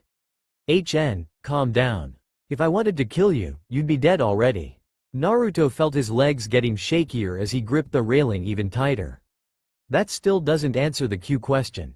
Slowly, Sasuke started walking down the rest of the steps. He hadn't seen Naruto since he'd woken up and, to be certain, he didn't like what he was seeing now. Tsunade said he wasn't healing as fast as usual, but this. Naruto's normally tanned skin was pale and drawn while his messy golden hair clung to his forehead with sweat. On top of that, his breathing was erratic and there was a fresh crimson stain plastered across the front of his shirt.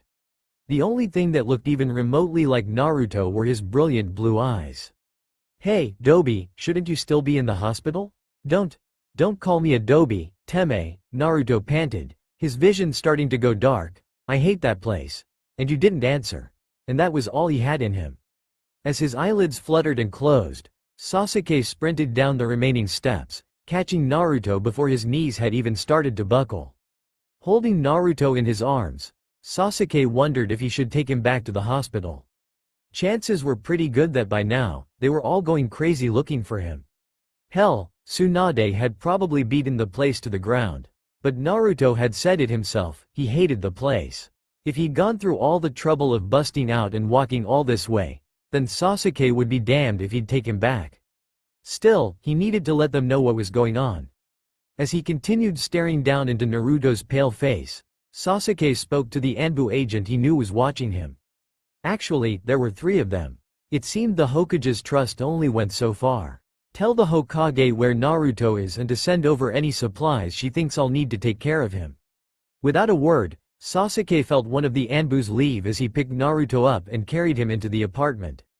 Still unconscious, Sasuke laid Naruto's battered body down on the bed, cutting the bloodied shirt and bandages from his chest, taking a deep breath as he surveyed the damage. Gods, what did my brother do to you? Sasuke hissed before taking a warm, wet cloth to the ravaged skin.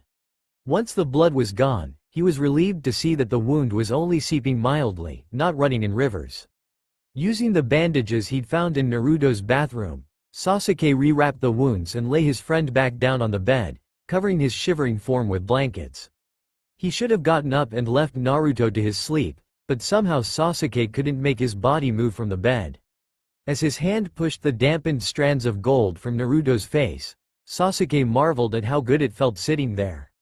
Never had he allowed himself to believe that he'd ever be able to be this close to Naruto again. Sasuke had squashed even a mere whisper of that thought. To have allowed his mind to wander down those roads would have been incomprehensibly painful. He'd realized that the moment he left Naruto by that river 3 years ago. But even then, he'd had no real idea what he'd given up. No, that knowledge had come later, and with it, yet another regret. Naruto's eyes slowly flitted open to see a deep frown on Sasuke's face. Sasuke, he thought to himself as his eyes widened in surprise. I wasn't dreaming? Naruto whispered, his voice weak and unsure. Sasuke's dark eyes moved to make contact with the blue seas filling Naruto's beautiful ones. Smirking, he answered, I don't know. What were you dreaming about? Slowly, a true smile began tugging at the corners of Sasuke's mouth. How long had it been since that had happened? Then he thought, it really hadn't been that long. When he was in Naruto's mind, he'd smiled a lot. Even laughed. But as quickly as the smile came, it faded when a knock was heard at the door. Reluctantly getting up off the bed, Sasuke went into the living room to see who their guest was. The bright pink hair greeting him was not entirely unexpected. Sakura, Sasuke managed to clip out. Nodding her head once, she answered, Sasuke. I've come with the supplies you asked for. Then, craning her neck around him, she asked, is Naruto all right? Come in and see for yourself, Sasuke offered while moving to the side. Sakura hesitated for only a moment. Lady Tsunade had been furious with Naruto when she found out he was missing, but it was a fury born out of worry. And then, upon hearing both where and who he was with, she'd asked specifically for Sakura to check on Naruto and bring Sasuke the needed supplies. Even she knew better than to drag Naruto back to hospital. After all, he'd just find another way to escape, and next time, he might not make it home. Sakura didn't wait for Sasuke to invite her into Naruto's bedroom, but instead went straight for it. And, unlike Sasuke, she'd actually seen him these past few days and wasn't surprised in the least by his questionable appearance. Groaning, Naruto looked up into the overly bright pink haze surrounding Sakura's head and flatly stated, I'm not going back. Sakura lowered her head, her face turning several shades of red with her frustration. Lady Tsunade hadn't been the only one worrying about him. Idiot, do you even know how much trouble you caused by leaving?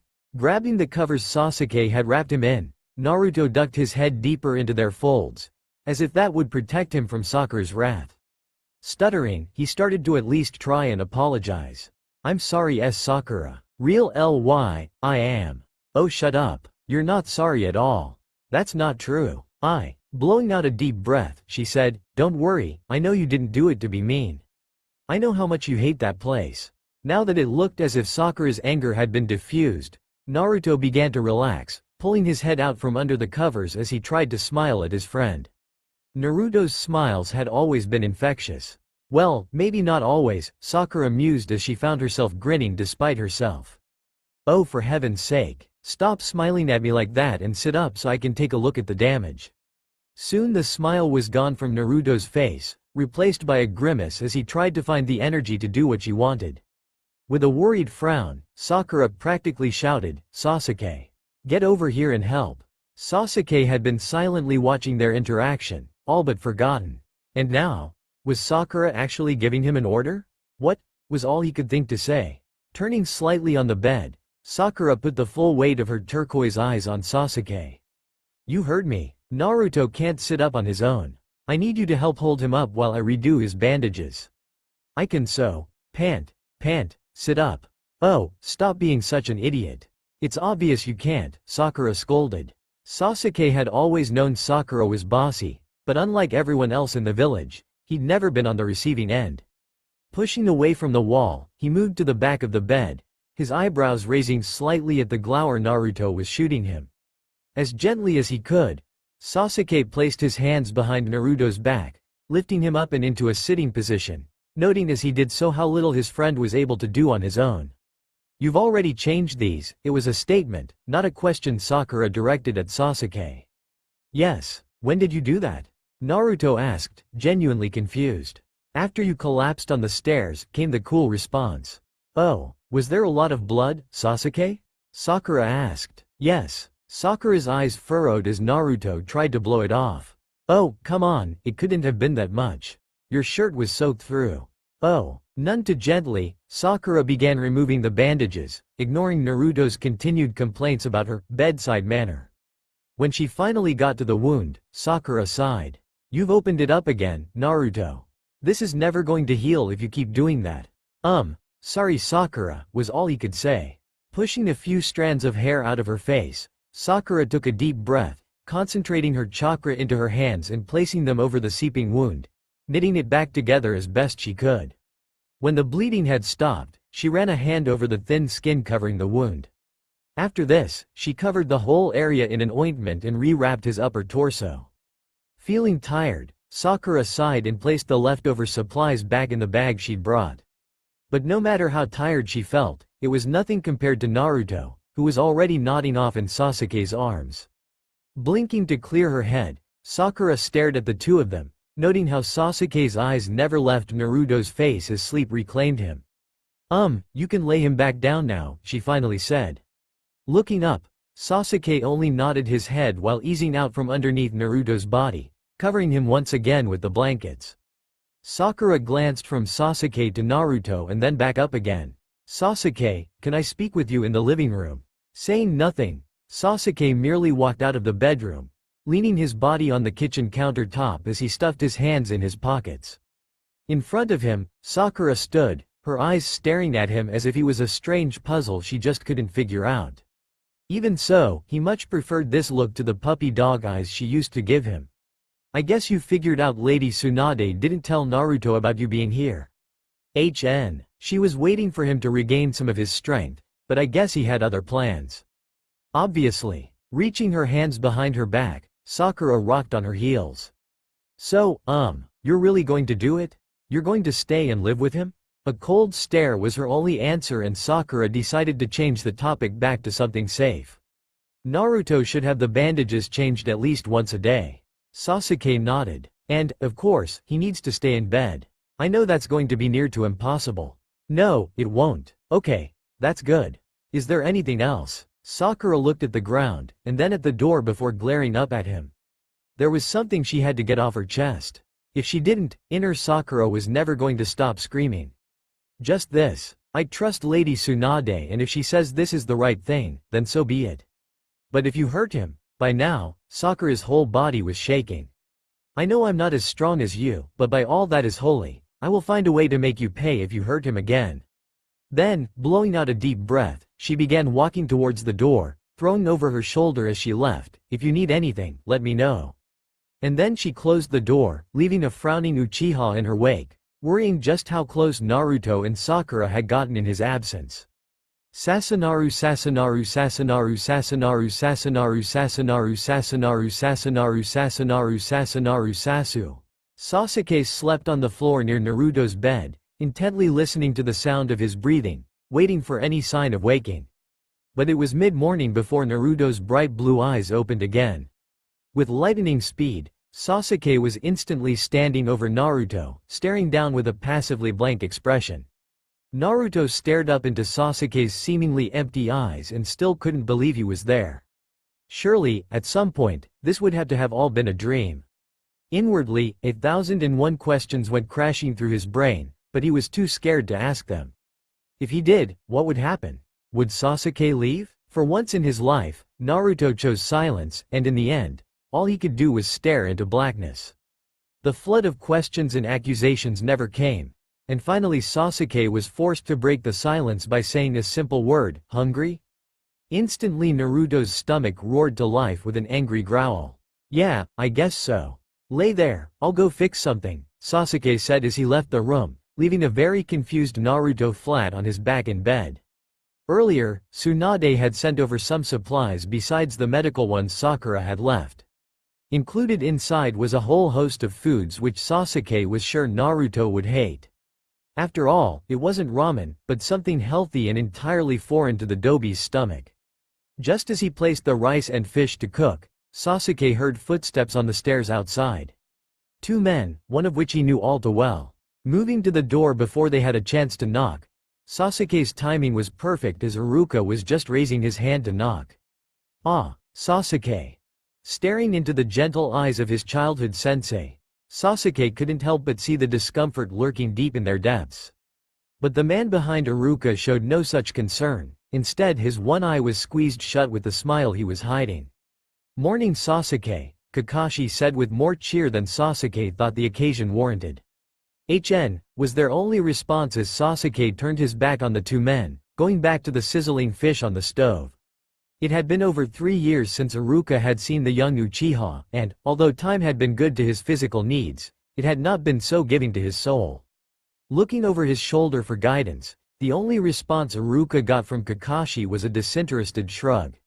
Shaking his head, Iruka took those final few steps across the doorway, ignoring any misgivings he might have about being relatively alone in a room with the dangerous Uchiha. He was here to see Naruto. That was the important thing. Is Naruto awake?" Iruka asked. Thankfully, he didn't have to wait for Sasuke to reply because out of the bedroom came a soft voice. Too soft in Iruka's opinion. "Hey, Iruka-sensei, I'm up." Iruka couldn't hide the worried frown furrowing his lips at Naruto's unusually quiet voice. Looking up, he was surprised to see the same expression mirrored on Sasuke's face.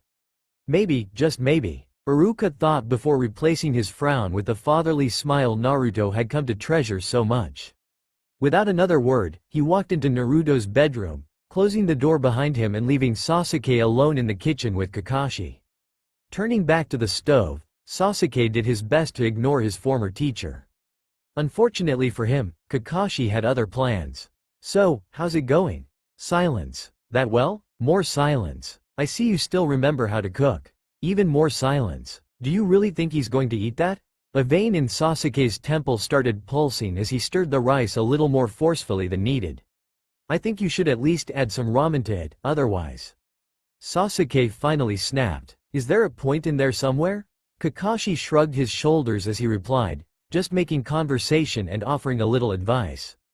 Bristling, Sasuke answered, "In case you hadn't noticed, I stopped taking your advice a long time ago."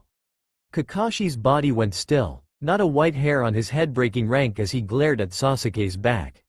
"Yes, and how did that work out for you?" As if it were a competition, Sasuke's body stopped moving, his features as blank as a statue's as he responded. "I could kill you. Do you even comprehend how easy it would be for me to do that?" Beneath his mask, Kakashi smirked, knowing all too well how right Sasuke was. If power was what he was after, Sasuke had definitely gained it in spades over these past few years.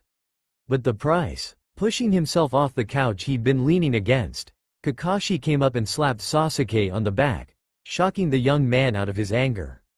"Lighten up, Sasuke." Then, grabbing a nearby wooden spoon, Kakashi took over stirring the rice while Sasuke watched over the fish, both of them silently wishing Iruka would finish his visit soon. Naruto sat on the bed, his mouth gaping open like a fish. He did what? Although he hadn't actually been there, both Kakashi and Lady Tsunade filled him in earlier on what had transpired these past few days. To say he'd been stunned would have been a gross understatement. And, since Naruto so cleverly left the hospital before Tsunade had a chance to enlighten him, well, the task fell to Iruka to fill in Naruto's numerous blanks. Yeah, somehow Sasuke managed to fix the seal. Reaching up, Iruka ran a hand through Naruto's dirty hair. I'm not sure how, only that he used the Sharingan to do it. Naruto's mouth opened and closed in rapid succession. He'd sat there, completely dumbfounded by what he was being told, and now it only seemed like he had more questions than answers. And Sakura? She's the one who brought him here. Yes, she was very brave. Naruto reached up a hand to scratch his head, but thought better of it when a sharp pain shot through his chest. Finally, he nodded. That explains why she wasn't surprised to see him here yesterday, Naruto thought out loud. But that doesn't explain why he's staying. Iruka stared into Naruto's confused eyes, noting that his own were probably looking fairly similar. In truth, he wasn't exactly sure he understood Sasuke's reasons either. Well, that wasn't entirely true. He understood the Hokage's concerns regarding the situation all too well. What he didn't get was why Sasuke had agreed to it. Sure, he might have killed Orochimaru, but Itachi was still breathing the same air as his brother and Iruka knew Sasuke wouldn't let that situation stand. Besides, it wasn't like he could really tell Naruto that Sasuke was here to protect him, both from his brother and himself. Even in his deteriorated condition, Iruka knew that would make Naruto go ballistic. Somehow, Lady Tsunade had kind of left that part up to him to figure out. Iruka decided to go for honesty. Not all the facts, mind you, but he wasn't going to lie either. Listen Naruto, I'm not really sure why he's decided to stay. Maybe he's just tired of not having a home. Maybe he missed you. Che, right. Sasuke would never come back for me. Naruto said it while looking down at his hands. Iruka. He tried to. But not even Naruto could finish that statement and instead looked up with a small smile. But I don't think he really meant it. Iruka couldn't hide the shock on his face. The boy really did have the biggest heart of anyone. Naruto. Cutting him off, Naruto asked, so he's here to stay, right? It was hard for Iruka to ignore the hope in Naruto's voice. That's what he says, but. And that old hag, Tsunade. Naruto. Iruka scolded. Yeah. Anyway, Tsunade's concocted this story that he was on a mission this whole time. That he didn't turn rogue? At this, Iruka could only nod. He wasn't at all sure he agreed with letting Sasuke off the hook. I mean, Naruto might not be able to say it, but he could. Sasuke had tried to murder the boy. Forget what else he'd done, that alone was enough for Iruka to want retribution. Naruto seemed pensive for a minute, something Iruka rarely saw. And, the others, Shika, Choji, Kiba, Neji, Lee. Everyone that knows better, they've agreed to go along with this? Inwardly, Iruka smiled, knowing that the only reason they had agreed was because of their mutual friendship for Naruto. Truly, the boy had a gift. Sure, he might be obnoxious, loud, hyper, and well, let's face it, sometimes a little stupid, but there was something undeniably wonderful about Naruto. He never gave up, not on himself, and not on anyone else. He saw the good in people, even when it was buried below self-made mountains of pain and loss. All this and more he thought, but instead only nodded while answering, yes, they've agreed. Naruto sat, his eyes looking tired yet sparkling brilliantly with a light Iruka hadn't seen in years. So, Sasuke's back, he's really back. Then, with doubt littering those azure orbs, he asked, but I still don't understand why he's here. In my house? Iruka sat, momentarily stunned. He couldn't tell Naruto that Sasuke was there to take care of him. Knowing the boy, he'd ruin all Sakura's healing efforts in a fit of uncontrolled rage. No, now might be time for a little white lie. Lady Tsunade doesn't fully trust him yet. She wants him to live with you so you can keep an eye on him. Now, it was Naruto's turn to look stunned. Deciding it was time to cut and run, Iruka got up from the bed, ruffling his hands through the blonde's hair once again, noting that Naruto really was in serious need of a bath. I think your breakfast is almost ready, and you need your rest. I'll come by and visit later. Naruto only nodded as his stomach grumbled yet again. Placing a hand on the doorknob, Iruka turned to say one last thing. Naruto, don't think too hard on why he's back.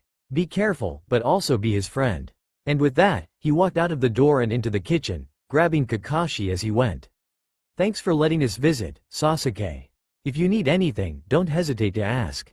By now, the food was on 2 plates and Iruka finally looked down to take notice of what he'd been fixing. Good luck with that. Sasuke glowered as Kakashi chuckled. Before we go, Lady Tsunade asked me to tell you to keep a low profile for the next few days to allow her time to inform everyone that you are staying and are not to be arrested. Fine, whatever. Oh, and Sasuke, Iruka chimed in. Naruto really needs a bath.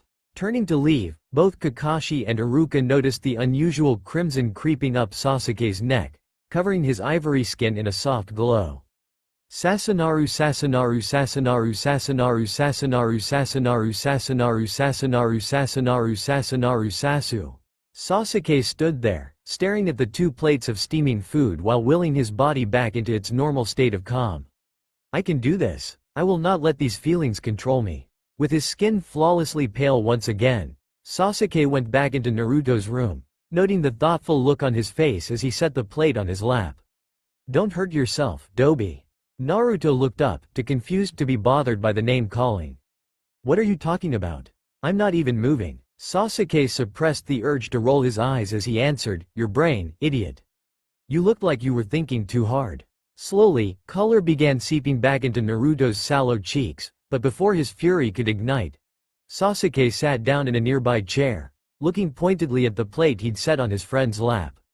Eat. The constant rumbling in Naruto's belly was hard to ignore, and he couldn't help the large grin splitting his face as he thought about the ram. Hey, what the hell is this? It's called food. I know that, Teme. But you thought I was going to fix you some of that ramen crap you love so much. Well, yeah, right now, you need something more nutritious than junk food. Ignoring the pain in his chest, Naruto crossed his arms, pouting for all he was worth.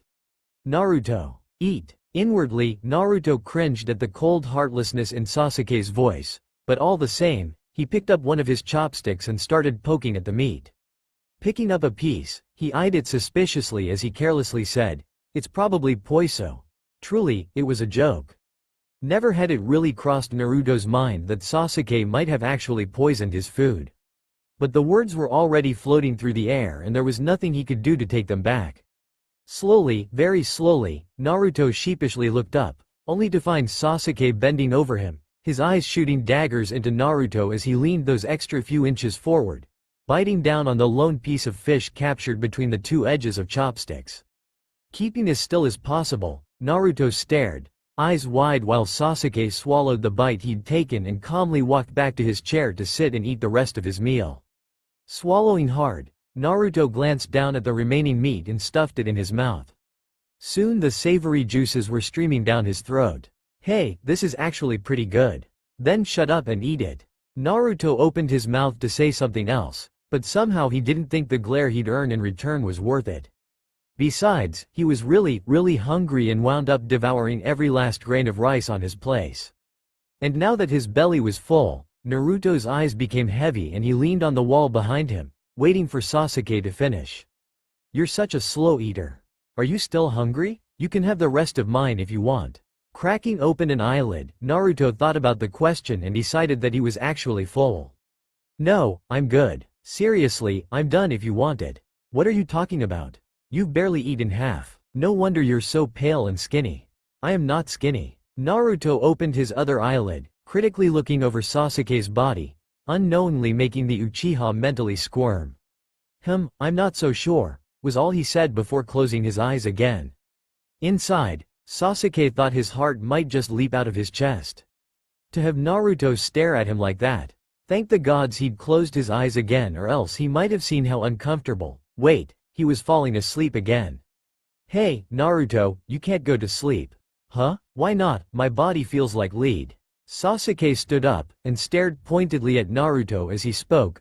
Iruka says you need a bath, and then sniffing louder than needed, he added, and I agree. Instantly, Naruto's eyelids shot open, his crystal blue eyes dancing with anger. Are you saying I smell bad? Sasuke cut off a biting laugh, he just couldn't help it. Well, what do you think? Truly, Naruto wanted to stay mad, but there were two things wrong with that. First, he thought he might just be too damn tired to care. And second was that Sasuke was probably right. What, no more arguing? Naruto shook his head. Nope, too tired. A little stunned, Sasuke turned from the room and headed off to start the bath water, returning quickly lest Naruto really fall asleep again. Naruto, can you stand up? Slowly, oh so very slowly, Naruto began inching his body closer to the edge of the bed. But it was exhausting work and soon he was flushed and panting from the pain. Seeing this, Sasuke didn't wait for an answer, but bent down, placing his arms around Naruto's waist, lifting him from the bed. After resting a moment to steady him and change positions, Naruto leaned heavily on Sasuke as they walked to the bathroom. Once there, Sasuke sat him on a stool and began cutting the bandages from around his chest. Soon, he'd reached the end and the only thing left was Naruto's pants and boxers. Can you manage the rest? Please say yes, please. Blushing slightly, Naruto shook his head. I don't think so. Gulping, Sasuke prayed to a god he barely believed existed and once again lifted Naruto up and into a standing position. "Can you stand for a second?" he asked, noticing how unsteady Naruto already seemed. "Yeah, I think so. Just, hurry." For more reasons than Naruto could imagine, Sasuke removed the remainder of Naruto's clothes with an efficiency any shinobi would be proud to claim.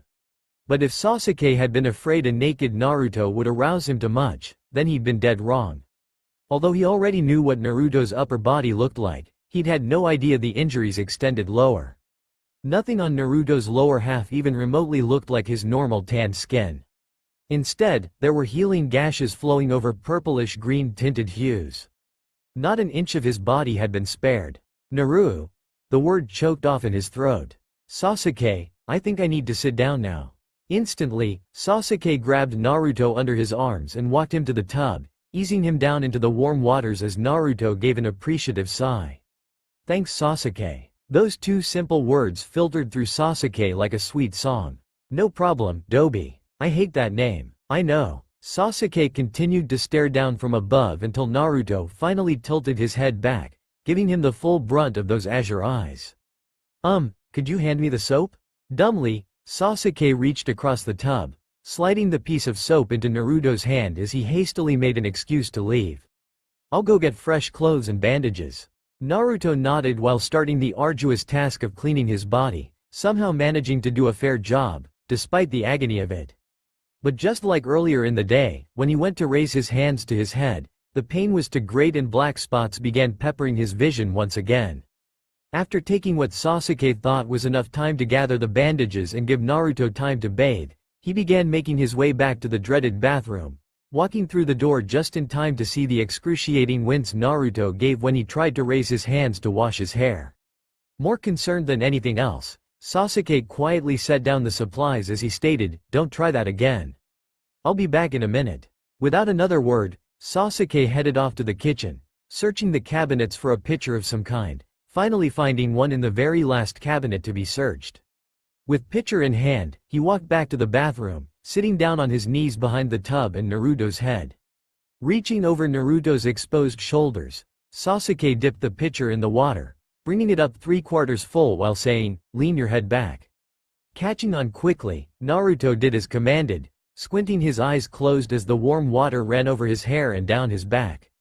Performing this little trick one more time, Sasuke moved on to lathering Naruto's hair with shampoo, working his fingers through the messy, golden strands with surprising gentleness, his nimble, thin fingers massaging Naruto's head in a sensuous way. Groaning innocently, Naruto leaned back into Sasuke's hands. "Gods, where did you learn how to do that?" Again, color began rushing into Sasuke's cheeks and he was happy Naruto still had his eyes closed so as not to notice. But then again, Naruto's eyes being closed was part of the problem. The way he was leaning back gave Sasuke a full view of his angelic face, flushed nicely with the heat of the water, eyes languidly closed while his pink lips parted with pleasure. The 3 whiskered lines etched across each cheek standing out roughly against the smoothness of his skin. Sasuke couldn't help that his hands suddenly stopped their ministrations. Those plump lips looked so good and the temptation to reach over and press them to his mouth was overwhelming. With his breath coming in increasingly shallow increments, Sasuke was just about to do it when he was blinded by the innocent blue seas of Naruto's open eyes. "Why'd you stop?" Everything in Sasuke crashed to a sudden halt and it was only due to years of harsh training that he was able to mask his desires as he answered, "Time to rinse." "Oh, okay," and once again, Naruto's eyes squeezed closed, awaiting the onslaught of water he knew was coming.